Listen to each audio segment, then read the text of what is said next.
Next, reporting protesters have been rallying in the capital of Peru against Barack Obama and the struggling Trans-Pacific Free Trade Agreement. The country is currently hosting the Asia-Pacific Economic Cooperation Summit, where the deal is expected to be pulled into focus. Our correspondent Nikki Aaron's there for us too.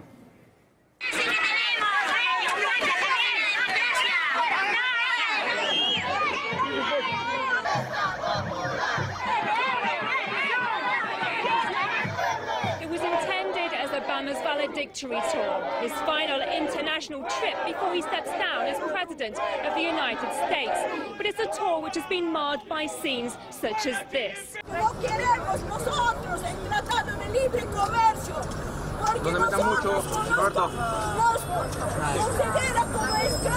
People have come out here in the Peruvian capital, Lima, to tell Obama that they oppose his Trans-Pacific Partnership trade deal, the initiative which Obama had touted enthusiastically as setting the gold standard for trade agreements.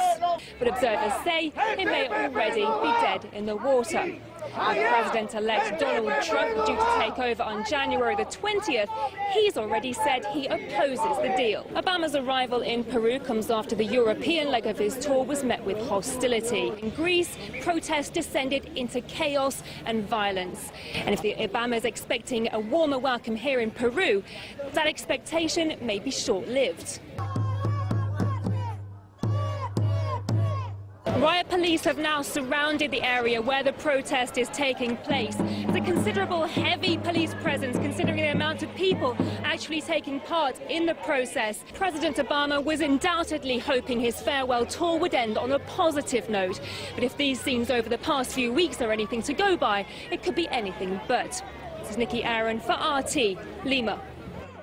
Meantime, as one Russian delegation were making their way to Peru on Friday, their plane was intercepted and tracked by these Swiss fighter jets. There's one of the big boys. There are another two as well up there when it got into the country's airspace. The practice of escorting special flights apparently isn't that unusual, though, but the passengers, of course, were left feeling pretty uneasy about it. Apparently those jets got really close. You can see they were filming from the aircraft. Russia's foreign ministry has asked Switzerland to explain the incident, which was filmed by one of the passengers.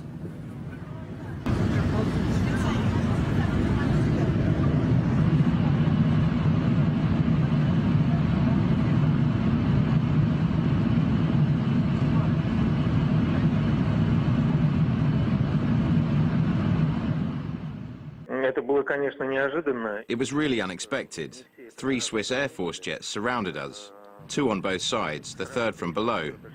Several years ago, I was in a similar situation, also over Switzerland. But this time it was completely different. It seemed as though the fighter jets wanted to force our plane to land. You know, normally journalists have steady nerves, myself included. But quite frankly, what we saw from the windows was enough to make one have a heart attack. Because one wrong maneuver, either by them or by our pilot, could have led to tragedy. We could clearly see one of the fighter jet's pilots. And when we were recording him, he noticed it and even waved his hand at us. He then moved somewhere to the left, but in a few seconds he was back beneath the wing of our plane. Emotionally, it felt very uncomfortable.